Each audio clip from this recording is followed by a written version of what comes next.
Well, in India, people have different ways of greeting each other, like Namaste, is the most known, I think. But in the family of Harish Johari, the typical way of greeting each other is RamRam. And that is because you can say Ram is like the Ishta Deva of the family. It is not the Ishta Deva, the like chosen form of the divine of every member of that family. There, they still are free. And for example, for Harish Johari, he was a Hanuman devotee. But so the family, because they are Kshatriya in origin, means from the warrior caste, they have Ram, who was also from the warrior caste, as their main deity. You can explain it like that. And so then when we say Ram Ram, no, why do we say it twice? If we would just say Ram, then people would maybe not understand that it is a greeting, no? But by saying Ram Ram, we say we greet you as Ram, as the divine, no? We greet the divine inside you, or whichever way you want to put it. And Ram, of course, is a beautiful deity in the sense that it is the only one actually that came as an avatar, no? As an incarnation in a human body, but totally letting go of all his divine powers. And that makes it very beautiful, no? Because then he has to do it the way we have to do it. And of course, then in his life, he also was acquiring some magical powers by doing certain tapasya, no? Some sadhana, some spiritual practices. But no, Ram is actually an incarnation of Vishnu. When Vishnu incarnates as Krishna, already as a child, he could do the most miraculous things, no?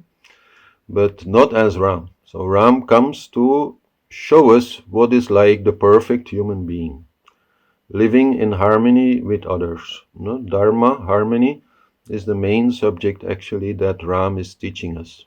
And the whole Ramayana, no? The whole story of Ram, is a teaching on harmony, on relationships actually. No? There's the relationship between Ram and Sita, his wife. There's the relationship between Ram and his teacher. There's the relationship between Ram and his father, and Ram and his friends. And so in that way also Lakshman, his brother.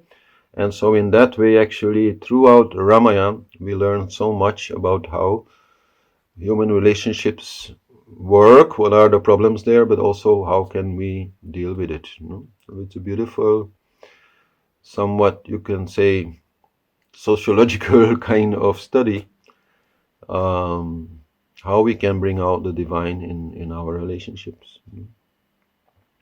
But Ram is beautiful as a story because he's a god, but he's also very human. He cries, he he has his problems, like we all have, but he still keeps a certain standard, and that is also very much what Harish Johari would teach.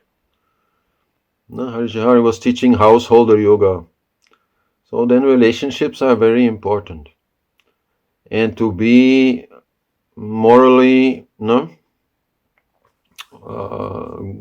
right, to maintain righteousness whenever in your relationships is a very important part of spiritual practice. And so that is very much why this is so dominant in the family.